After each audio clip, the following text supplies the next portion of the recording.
Hello, everybody, and happy Tuesday to you. Thank you so much for tuning in. As you know, we are streaming live on Facebook, Twitter, LinkedIn, YouTube, as well as Twitch today. It is so great to be with all of you. Now, let's talk about the financial markets and start right there. So the Dow closed up 1 point. That's right.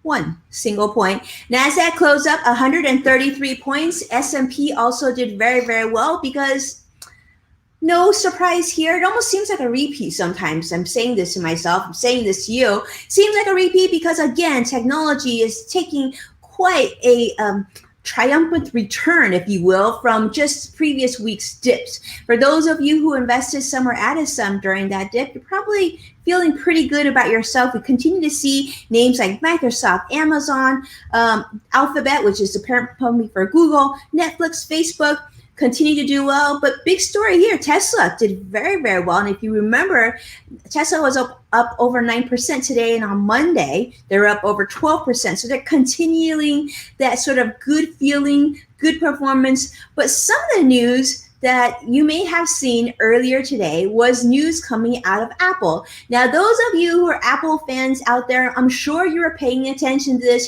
Certainly I'm pretty Team Apple myself. They're saying there's going to be a new Apple Watch coming out. There's a new iPad. I was actually looking forward to hearing about that next new MacBook Pro, but no word yet on that, as well as the phone. But what really was very interesting is Apple continues to invest more and more into healthcare, into fitness. So because of that news, we also saw our friends at Peloton improve in terms of stock performance as well today. But there's more. There is certainly more. There's always more. And today I'm very excited because guess what we're going to talk about? We're going to talk about more ways that you can invest in yourself and really take your career to that next level.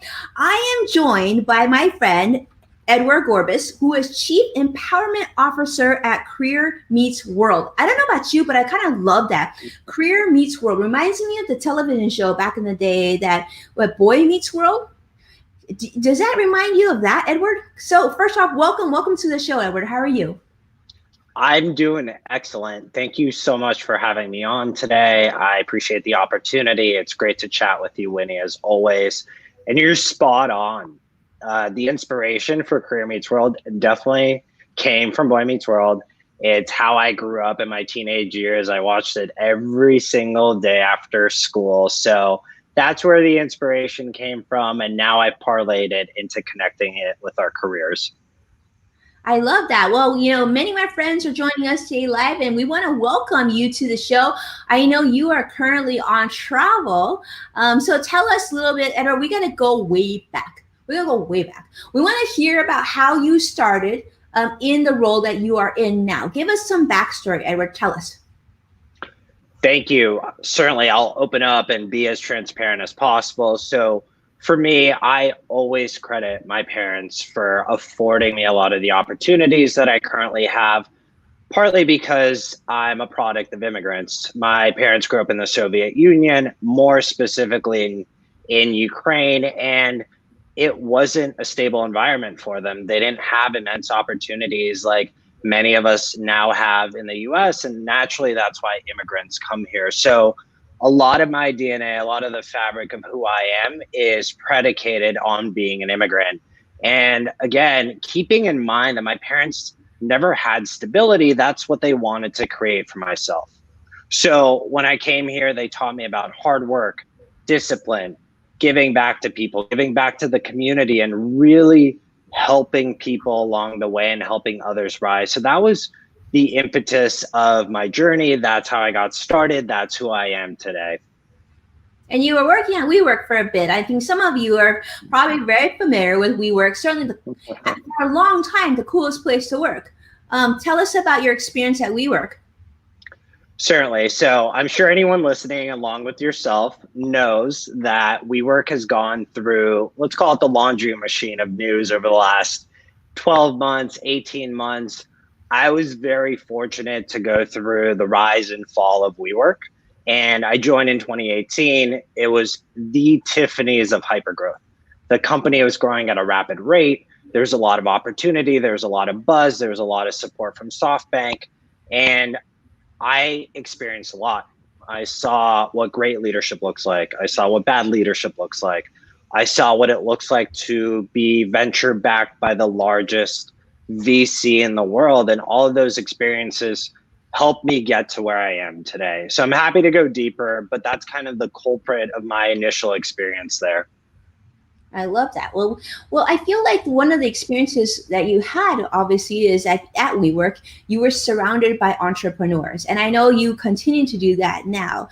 And I'm really interested to learn, sort of, I know you've always held a very high level in terms of being really good at what you do. And we see that in the history of your experience. You talked about your background coming from immigrant parents. There was an expectation to continue to invest in yourself. How did that sort of lead to where you sit today, career meets world, right?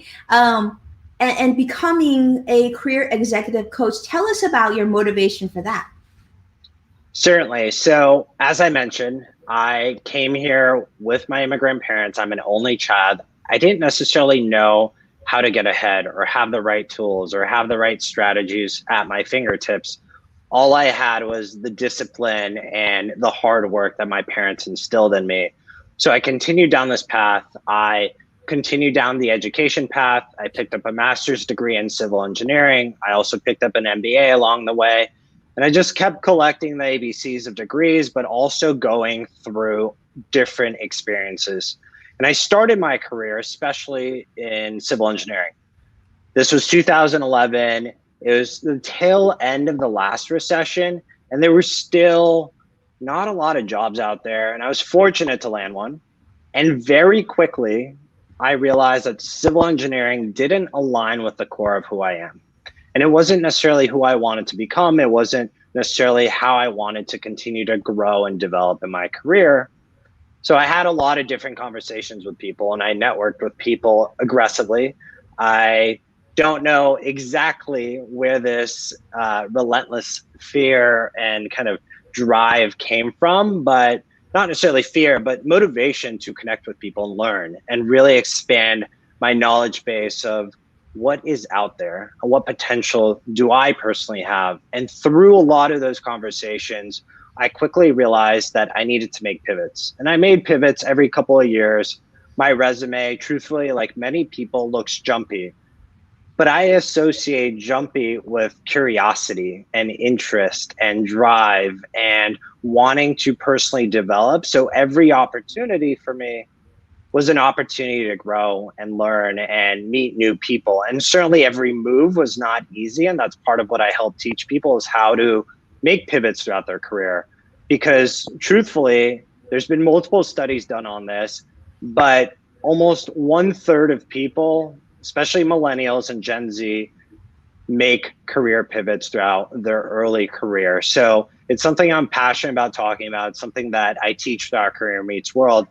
And Career Meets World really is about helping people play the game of business more effectively and learn how to network and learn how to transition and become a better version of themselves. Got it. So I like what you mentioned. You said, a lot of millennials and Gen Z, and I would say Gen X as well, very, very jumpy. And so for many employers, when they're seeing this, they're seeing you go from company to company, they might be a little hesitant to hiring you, right? Thinking that, well, you might be here for 6 months to a year and you might just take off again. But then you also shared the importance of that, because it sort of gave you experience of what you liked and didn't like at different cultures. And I think, one of the advantages of being younger is the opportunity to figure out what you really want to do. Now, the other thing you talked about that I really want to emphasize is the connection between fear and drive. I don't think you can have one without the other until you've reached a situation where you really have self-awareness of who you are, what you love to do, what your passion is, and how that can translate into financial success, right? So I would love to talk to you a little bit more, if you don't mind, Edward, about sort of your typical client that you coach. And I know that people come from different backgrounds. They come to you, and am I right that most people, when they first come to work with you, they're not sure of where they want to go? They're sort of, they want you to kind of help them, if you will, sort of just maybe make clarity of their path. Do you think that's pretty accurate? That's spot on. There's a lot of noise out there, and the world certainly has become a little bit more polarized and fragmented, and people get information from different places.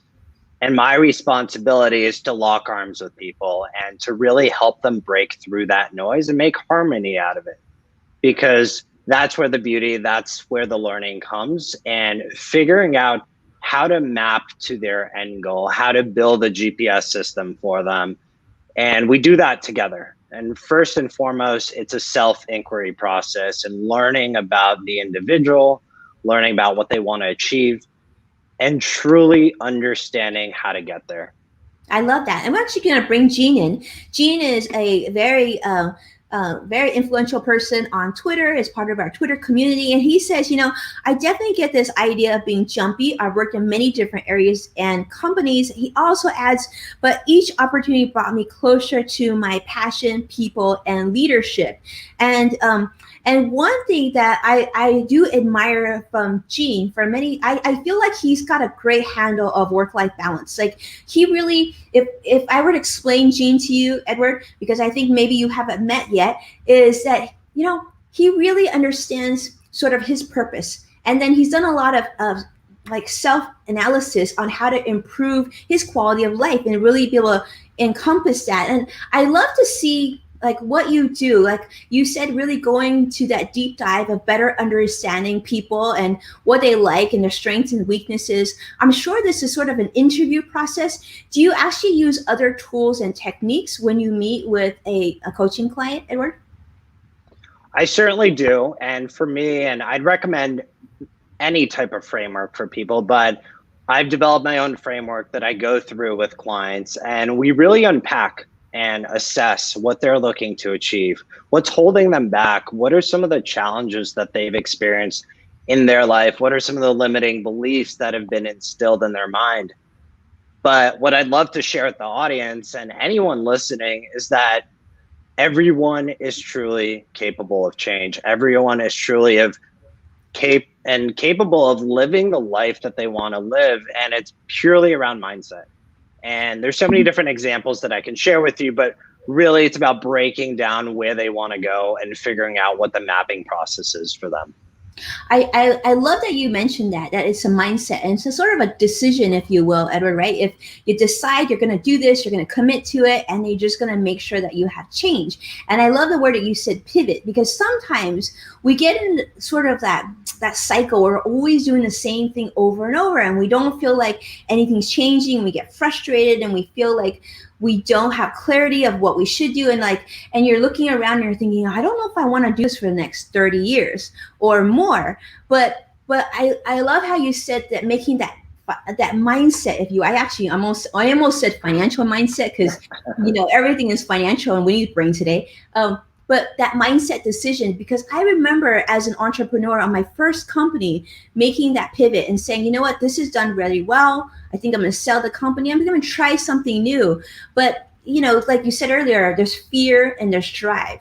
So when you look at entrepreneurs, and actually I'm going to bring in Brian Schumann is sharing like amazing stuff right now. And I'm going to say Brian Schumann, I think in many ways has sort of exemplified going through different struggles during different opportunities, and continue to see where he can add value. And he adds value to so many people on social media and different businesses, and kind of going with new technology too. So how big a role do you find technology? Do you find doing online courses, doing podcasts? How important is that to the overall scheme of your coaching with, I would say, I guess, your students or your entrepreneurs that you're working with? Really good question, Winnie. And what I always say is that we have a goal in mind, we figure out the pathway to get there, and we try to make it as simple as possible for ourselves. Tools today, any softwares that are available, are really there to enable simplicity and speed and efficiency. So yes, especially in my personal business, I try to leverage as many tools as possible to streamline my work, so that I can personally focus on my clients, so that I can focus on my business and producing more value and content to anyone that I engage with in the community that I'm building and cultivating. So for anyone listening, think about the systems and the tools that you can build for yourself to make your life easier, whether it be on the financial side, on the planning side, planning for a vacation. It doesn't matter what element of life it is. Use the tools available. There's so many of them. Winnie, I'm sure there's plenty that you use yourself, and I'm curious what they are.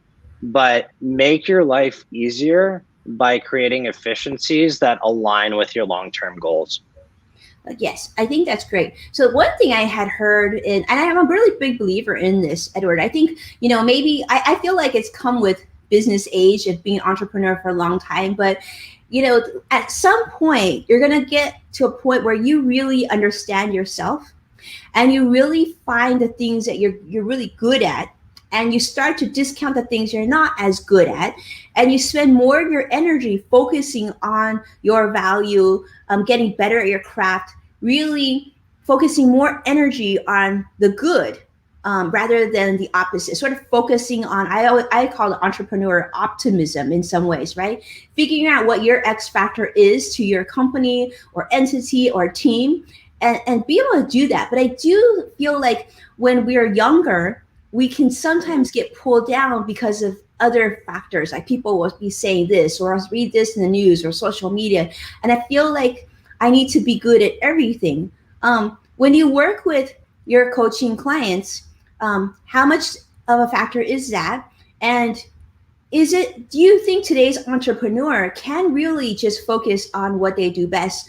Or do you think that's sort of a pipe dream and they really need a team to be able to handle business? So it certainly depends on the type of business you're trying to build or what you want to accomplish. But you're absolutely right that there is a lot of noise out there. And there's a really good documentary that came out on Netflix called The Social Dilemma. And it highlights how social media and how outside noise influences the way we think. So I would highly recommend, if you haven't watched it, check it out. It is a really powerful documentary to help you become aware of how you're influenced. I think first of all, we need to surface to our consciousness where we're getting information, how we're consuming it, and be aware of it. And what I recommend to people that are in their 20s, early in their career, go through the motions, go through the different experiences in different jobs, and document, journal. And if you do this, continue to do this. But if you're new to this, take 30 minutes a day at the end of each day and document what brought you joy or brought you happiness throughout that day. What didn't you enjoy? And over time, you're going to start to see patterns. And Winnie, as you alluded to this, we all recognize what brings us the most energy. And personally, for me, it's always been about helping people. That's why I'm so dedicated to partnering with people, to working with young leaders who are focused on empowering their own life.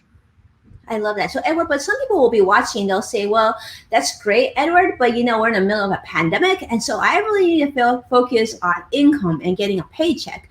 So right now, I'm not feeling a lot of joy and happiness in what I do. What do you say to someone? Because I think there's a lot of people watching right now feeling that way, feeling a little trapped, feeling like although they would like to pivot and take a career move, really focus on what they love to do, what they enjoy doing, they don't feel like they're there yet. Are certain steps they can take now, even if they're in a job that doesn't spark joy?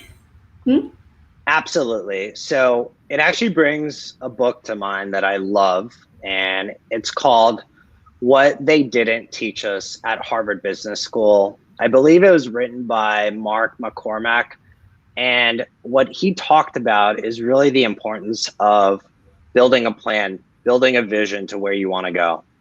And I recognize that a lot of people right now are struggling and going through a difficult time and are fundamentally figuring out how to put food on the table. And I deeply, deeply empathize with them. That being said, again, what I love to focus on and what I've learned myself through a lot of struggle and pain and different journeys myself is that when we all feel at rock bottom, that's the opportunity to visualize where we want to go 3 years from now, 5 years from now. And what I brought up in the book, it's so important. It's a critical message. We all associate Harvard Business School as producing top talent. We think that many of these people go out and get great jobs and they develop wealth over time. It's actually not true. And what the author, Mark McCormack, highlighted in that book is that in 1979, he looked at the graduating class for 10 years afterwards. 3% of that class actually developed a clear and succinct plan of where they want to go. 10 years after that, so that 3% of individuals had 10 times more wealth than the other 97%. And it's not about the wealth. It's the fact that they set a clear plan. So if you're going through something difficult right now, or you want to achieve something new, if you want to become the best surfer, or if you want to figure out how to be the best gymnast, the best tennis player, how to develop in your career, get a coach, align with your goals, and understand that if you visualize what's in front of you and what you can achieve 5 years from now, develop that clear plan, that plan alone will get you there, and you'll find people along the way to really support you and enable you and empower you. So if you're going through a rough time, again, I deeply empathize. Understand that you have the power to visualize where you can be 5 years from now, and it starts with a basic plan. I love that, because that's really sort of the fundamentals to accountability. We talk about that in the financial services industry for sure. We're all big about setting together that financial plan, making sure you have your goals, and having those points of contact where you make sure that you're on track. I couldn't agree with you more. I think one thing that I actually tell my kids all the time is, like, whenever in order to be successful, you got to keep working. But one of the most important things you have to identify is you have to have a head and you have to have a tail, which means if you're going to start something, you got to have a path to be able to complete that. And I do think some of the most successful people that I know are really good at starting and finishing. And one thing that we continue to see why it's important that, our children go to college and get degrees, just like Edward and everyone else, is the importance of, not that college teaches us everything we need to know, but what college teaches young people is that you have to start something and you have to finish it to get the diploma, which will then take you to that next level. But I think more and more of this we're seeing with very talented people, very skilled, very smart entrepreneurs, but they don't ever reach their full potential because they don't have clarity and they don't have focus to push through times like this where it's just overwhelming and it's stressful and it's easy to get distracted, right? I mean, there's social media and there's Netflix, which you just mentioned earlier. There's a lot of things like pulling at us. So I love this. I love this conversation. Actually, I'm going to bring, and Gene is sharing something on social too. I really want to talk about that. Gene is joining us on Twitter, Periscope, and he says, that's really important. Finish strong, big problem with entrepreneurs, shiny object syndrome. Edward, how often do you find shiny object syndrome to be an issue with your clients? All the time. And I'll be honest, I am not somebody who necessarily is free of shiny object syndrome. I personally use social media, obviously, as many people do, and things end up in front of our face. We are subconsciously unaware that we're even being influenced by this. So that's why I talk so much about the importance of recognition, the importance of awareness, and realizing that once we understand that shiny object syndrome is actually deterring us from getting to where we want to go, and we're aware of it, we become much stronger. And it took me a very long time to understand this, to get around it. And it's something that I work very closely with a lot of the clients that I connect with, is helping them break through that noise.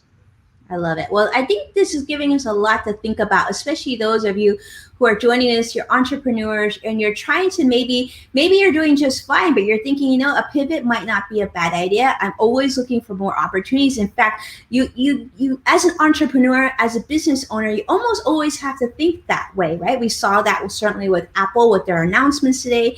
We also saw that with actually, I think it was let me see. Let me check my notes because this was good. So Kraft Foods actually made a decision that they're actually getting rid of like 20% of their products, and they're making complete changes to some of their companies such as Oscar Mayer. And I think so that goes to show you that even in the large form and the largest of companies continue to have to make changes. So smaller entrepreneurs like ourselves, we are just that much more nimble, but we have to be mindful that you almost want to be overly nimble, right? You have to have a path that you're going to commit to. So if you decide you're going to write a book, if you're going to create a podcast, you got to see that through before you then move to the next thing, which I think that sort of is something we see a lot with entrepreneurs. They try something, maybe they start a YouTube channel, they don't grow it to 1 million followers in a week, and they abandon that. But sometimes that consistency is really important. So Edward, I'm going to ask you this: for the clients that you work with, what do you think there are sort of 3 things that you would love to see more entrepreneurs do or embrace that you think would be beneficial to getting them closer to success? Are there 3 traits that you could share with us? Really good question. I think the first one is clarity. Be crystal clear with where you want to go and then ultimately how you want to get there. So I'll reinforce the importance of having a plan. I think number 2 is really about believing in yourself and not needing external reassurance. Is having the inside confidence to continuously work hard on a daily basis. Entrepreneurship is not easy. Even being in a career in a corporate environment is not easy. So that deep belief in yourself is vital. And I think the third one is, we talked about this earlier, is aligning with your energy and living life with joy, right? Enjoying what you do, going down that pathway, because ultimately life is short, as many of us have quickly relearned, and understanding that whatever we invest time in, we need to enjoy every single moment that we're building and creating. I love that list, Edward. I'm going to tell you, I didn't expect these to be on your list, but absolutely brilliant, because so much of what you talked about, that deep belief, that clarity, deep belief in yourself, understanding yourself and trusting yourself and knowing yourself, is really sort of that magic aha moment. I mean, I can say that from personal experience too. Once I decided to be comfortable just being me, that's when things got a lot more interesting. I love that. I love that. And also to find joy in everything that you do, because sometimes we forget that as we're going through the daily, our commute, our work, our kids, our family, juggling all these things. We forget to realize sometimes that, life is pretty short. And it's like pretty great that we're here today. And it's pretty great, Edward, that you're currently on vacation, but here with us. So, I mean, these are moments where you just have to feel so much gratitude. I feel so much gratitude being here with you, Edward, being here with our friends. And actually, if we can, let's take a moment and say hello and really say a huge thank you, because we've got so many people joining us. I want to say a thank you to Jean. Definitely, Jean, thank you so much for joining us on Twitter. We have Brian Schumann joining us on LinkedIn. We have Robin Stevens joining us on Periscope. We have Get It Hair joining us from Periscope as well. I see so many of you, and I see a lot of comments that I'm actually missing. So if I missed you, we'll definitely get to you. But thank you for being part of this conversation. I think the reason why I love this conversation is I think Edward's giving us maybe a fresh look at where you are standing financially and in your entrepreneur journey. And what I love about this discussion is he's also given us permission to take pause and focus on the things that make us feel good, right? And Edward, that was something that we talked about before we jumped online too, of being okay to be yourself, being okay to be happy, right? And embracing. But if I'm listening to you carefully, I almost sense also that if entrepreneurs are happier and feel better about themselves, they're actually going to become more successful. Yes or not? Yes or no? You're 100% correct. And the other thing I would say is that it's okay to sit in the discomfort, right? We all struggle with different parts of our lives and we have difficult moments, and it's okay. We don't have to run from fear. We have to sit in it, harbor it, understand it, reflect, and then we're able to once again experience life with joy. So, Winnie, you're absolutely right. I too am very grateful and excited that I took a small moment in my break on vacation to connect with you, to connect with so many people, because I feel like now more than ever, it's important to help people and to give back to the global community. I love that. Well, I'm going to end with this note from Brian Schumann. He says, gratitude, attitude. I think that is absolutely what we are celebrating today. And of course, we want to see you continue to succeed. And anything that you do, all your entrepreneur journeys, know that we are certainly here together. And we want to bring more experts like Edward to come in and share with you some of their experiences. I mean, as you've learned, Edward's worked at some of the top companies in the country, and certainly someone that we appreciate sharing some time with you. And like he shared what he shared in the book about what they didn't teach in Harvard Business School, of having that clarity and having that direction. It doesn't matter your education, your background, even your financial wallet size, but instead that drive, that focus will take you very, very far. Great lessons, Edward. I don't know. I feel like you're going to have to come back. I feel like, I don't know, I'm channeling that Edward needs to come back to our show. And of course, every one of you who are joining us today, thank you so much. We couldn't do it without you, and we certainly appreciate it. And your comments matter because it helps give us clarity of areas that we need to focus more on. And hopefully you leave the day a little happier and you're like Edward, because he's actually going to what? Edward, tell everybody, we're all friends here. Tell everybody where you're headed to right after this show. I'm going straight to the beach. I'm very fortunate to be down in San Diego with my wife. So right after you and I wrap up, I am headed straight to the beach. It's 500 feet away. I'm going to dive right into the ocean. That is a vacation rental that I'm all for. So that is wonderful. I'm so excited for you, Edward. Enjoy the California beach. And, I think I'm just feeling good. And so those of you who are watching, I hope you enjoy your own trip to the beach, hopefully sooner rather than later. Thank you for so much for tuning in, and I will join you again tomorrow. Don't forget, tomorrow we have our tweet chat. That's going to be at 11 a.m. Pacific, or those of you joining us on the East Coast, that'll be 2 p.m. Eastern. We're really going to want to see you there. And of course, hopefully my dear friend Jean will be joining us, because Jean is definitely one of the leaders in the chat. And then from there, we're going to come back live and give you a market update. And that'll be at 1:30 Pacific, 4:30 Eastern. Do me a favor and follow us on YouTube at Winnie Sun TV. But let's not stop there, because I want you to definitely stay in touch with Edward. Let's find out, Edward, where can they follow you? Where can they learn more about you? And of course, I'm going to ask you to also tell us about the podcast. Absolutely. Thank you so much. I'm always excited and energized by talking with new people. So if you want to connect, feel free to check out the website, careermeetsworld.com. I'm very active on Instagram, on Twitter, on LinkedIn. So either find Career Meets World or my personal name, Edward Gorbis, and I'm happy to connect with you, start a conversation. And if you're looking to get additional help and support in your career journey, I'm open to a conversation. Let's get you on the right path. And there's the website, so you can see. This is to, I think we should cheers investing in yourself, right, Edward? We are taking that first step towards investing in ourselves, and continue to do that. I feel really good about it. But thank you so much, my friend. Appreciate you so much.